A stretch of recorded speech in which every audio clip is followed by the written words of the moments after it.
নমস্কার বন্ধুরা, বর্তমান সময়ের ভোলাটাইল মার্কেট কন্ডিশনের কথা বিবেচনা করে অনেকেই হাইব্রিড ক্যাটাগরির মিউচুয়াল ফান্ডে ইনভেস্ট করার কথা বলছেন।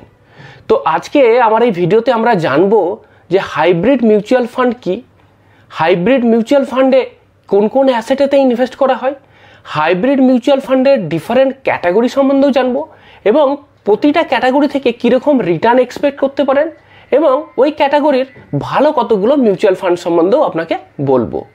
তো সবার প্রথম হাইব্রিড মিউচুয়াল ফান্ড কি? হাইব্রিড মিউচুয়াল ফান্ড হলো এমন একটা ক্যাটাগরির মিউচুয়াল ফান্ড যেখানে একাধিক অ্যাসেট ক্লাসেতে ইনভেস্ট হয়। বিভিন্ন ধরনের অ্যাসেট ক্লাসের কথা আপনারা শুনেছেন। ইকুইটি এক ধরনের অ্যাসেট ক্লাস, ডেট এক ধরনের অ্যাসেট ক্লাস, গোল্ড এক ধরনের অ্যাসেট ক্লাস। তো হাইব্রিড মিউচুয়াল ফান্ডেতে কি হয় যে শুধুমাত্র ইকুইটি না, ইকুইটি ছাড়াও আরও বিভিন্ন ধরনের অ্যাসেট ক্লাসে ইনভেস্ট হয়। এইবার এই হাইব্রিড মিউচুয়াল ফান্ড তিনটে ফান্ডামেন্টাল ফিলোসফিকে ফলো করে। প্রথম যেটা সেটা হচ্ছে অ্যাসেট অ্যালোকেশন, মানে আমি বললাম যে তিন ধরনের অ্যাসেট ক্লাস, তো কোন ধরনের অ্যাসেট ক্লাসেতে কতটা ইনভেস্ট করছি এইটা দেখতে হবে। আর দ্বিতীয় হচ্ছে কোরিলেশন, মানে আমি যখন অ্যাসেট ক্লাসগুলো সিলেক্ট করব আমি দেখব যে সেই অ্যাসেট ক্লাসগুলোর মধ্যে যেন কোরিলেশনটা নেগেটিভ হয়। যেমন ধরুন ইকুইটি প্রোডাক্ট পারফর্ম তখনই ভালো করে যখন ইকোনমিতে গ্রোথ থাকে, ইনফ্লেশন কম থাকে, সেই সময়তে ইকুইটি প্রোডাক্ট ভালো কাজ করে। আবার ঠিক যদি উল্টোটা হয়, মার্কেটে গ্রোথ নেই, জিওপলিটিক্যাল টেনশন আছে, ইনফ্লেশন বেশি আছে, তখন দেখা যাবে যে সোনা থেকে ভালো রিটার্ন এসেছে। তাহলে যখন আমি হাইব্রিড ফান্ড সিলেক্ট করব বা হাইব্রিড ফান্ড তৈরি করব তখন আমাকে এই জিনিসটা মাথায় রাখতে হবে, আমি যে অ্যাসেট ক্লাসগুলো নিচ্ছি তারা যেন একে অপরের সাথে নেগেটিভলি কোরিলেটেড থাকে। মানে যদি আমি একই ক্যাটাগরি নিয়ে নিই তাহলে তো আমার কোনো লাভ হবে না। তো সেই কারণের জন্য আমি যখন ইকুইটি নেব তার সাথে ডেট, তার সাথে গোল্ড নেব, যাতে একটা খারাপ করলে অন্যটা ভালো পারফর্ম করে এবং সেটাকে মেক আপ করে দেয়। এবং এরপরে হচ্ছে ডাইভার্সিফিকেশন। ডাইভার্সিফিকেশন মানে বুঝতেই পারছেন যে বিভিন্ন ক্যাটাগরির অ্যাসেট ক্লাস, সেটা গোল্ড হতে পারে, সিলভার হতে পারে, রিয়েল এস্টেট হতে পারে, ইকুইটি হতে পারে, বন্ড হতে পারে, সব জায়গাতেই ইনভেস্ট হবে।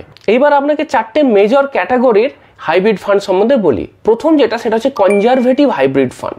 এইবার কনজারভেটিভ নামটা শুনেই আপনি বুঝতে পারছেন যে এখানে একটু কনজারভেটিভ স্টাইল ইউজ করা হবে, মানে আপনার ইকুইটিতে কম ইনভেস্ট করা হবে এবং ডেট প্রোডাক্টতে বেশি ইনভেস্ট করা হবে। কারণ ইকুইটি তো বেশি ভোলাটাইল, রিস্ক বেশি, যেহেতু নামটা কনজারভেটিভ সুতরাং এখানে ডেট প্রোডাক্টে বেশি ইনভেস্ট হবে। এইখানেতে 10 থেকে 25% ইকুইটিতে ইনভেস্ট হয় আর 75 থেকে 90% আপনার ডেট প্রোডাক্টেতে ইনভেস্ট হয়। এই ক্যাটাগরির মিউচুয়াল ফান্ডের মূল উদ্দেশ্যই হচ্ছে যে আপনি ম্যাক্সিমামটা ডেট প্রোডাক্টে ইনভেস্ট করছেন এবং আপনার যে রিটার্ন সেটা কনসিস্টেন্ট থাকবে এবং রিস্ক কম থাকবে এবং তার সাথে সাথে একটুখানি ইকুইটিতেও এক্সপোজার থাকবে যাতে আপনার রিটার্নটা বেশি হয়। এবার প্রশ্ন হলো যে এই ক্যাটাগরির মিউচুয়াল ফান্ডে কারা ইনভেস্ট করতে পারে? দেখুন, যারা ডেট প্রোডাক্ট বা ডেট ইনস্ট্রুমেন্ট থেকে যা রিটার্ন পাওয়া যায় তার থেকে একটু বেশি রিটার্ন পেতে চান, একটু বেশি ঝুঁকি নিতে চান, তারা এই ক্যাটাগরির মিউচুয়াল ফান্ডেতে ইনভেস্ট করতে পারেন। এইবার আপনাকে আমি শো করছি যে এই ক্যাটাগরির কতগুলো মিউচুয়াল ফান্ড যেগুলো ভালো পারফর্ম করেছে। আপনাকে আমি পুরো লিস্টটা শো করছি, এর মধ্যে যেগুলো ইয়েলো হাইলাইট আছে সেইগুলো দেখতে পারেন, এইগুলো কনসিস্টেন্টলি ভালো পারফর্ম করেছে।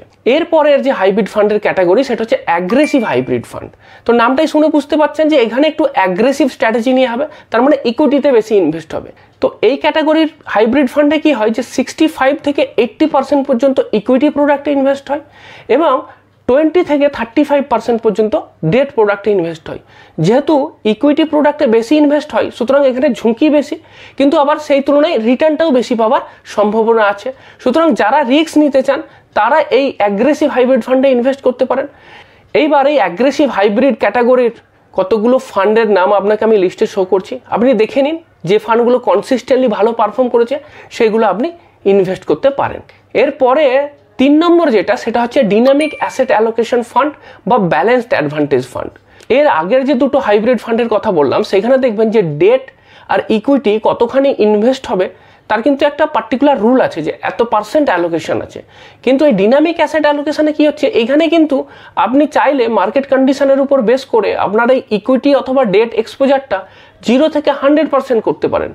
তো এখানেতে আপনার বেশি স্বাধীনতা থাকছে এবং আপনি হিসেব করে নিতে পারেন যে এই সময় যদি মনে হয় যে ইকুইটি ভালো পারফর্ম করবে তাহলে আপনি ম্যাক্সিমামটা ইকুইটি দিতে পারেন, আবার যখন মনে হবে ডেট ভালো পারফর্ম করবে তখন আপনি ম্যাক্সিমামটাই ডেটে করে নিতে পারেন। তো এটা টোটালি একটা ডিনামিক অ্যালোকেশন, এখানে কিন্তু কোনো ফিক্স নেই।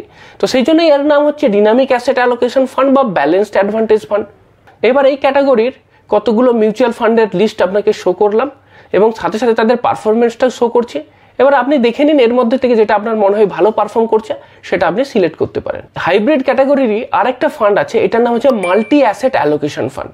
এইবার এতক্ষণ পর্যন্ত হাইব্রিড ক্যাটাগরির যে আগে ফান্ড দুটোর কথা বলেছি সেখানেতে ম্যাক্সিমামটাই ডেট আর ইকুইটি এই দুটোতেই ইনভেস্ট আছে, কিন্তু মাল্টি অ্যাসেট অ্যালোকেশন ফান্ডে কি হচ্ছে, এখানে ডেট ইকুইটির সাথে সাথে আরও একটা অ্যাসেট ক্লাসে ইনভেস্ট হয়, সেটা জেনারেলি গোল্ড। আর আরেকটা শর্ত আছে, সেটা হলো যে আপনি এই যে তিনটে অ্যাসেট ক্লাসেতে ইনভেস্ট করছেন প্রতিটাতে মিনিমাম 10% কিন্তু ইনভেস্ট হতে হবে।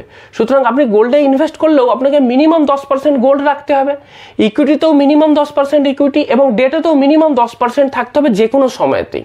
এইবার এই মাল্টি অ্যাসেট অ্যালোকেশন ফান্ডের কতগুলো লিস্ট আপনাকে শো করলাম, আপনি দেখে নিন যে ফান্ডটা কনসিস্টেন্টলি ভালো পারফর্ম করেছে আপনি সেই ফান্ডেতে ইনভেস্ট করতে পারেন।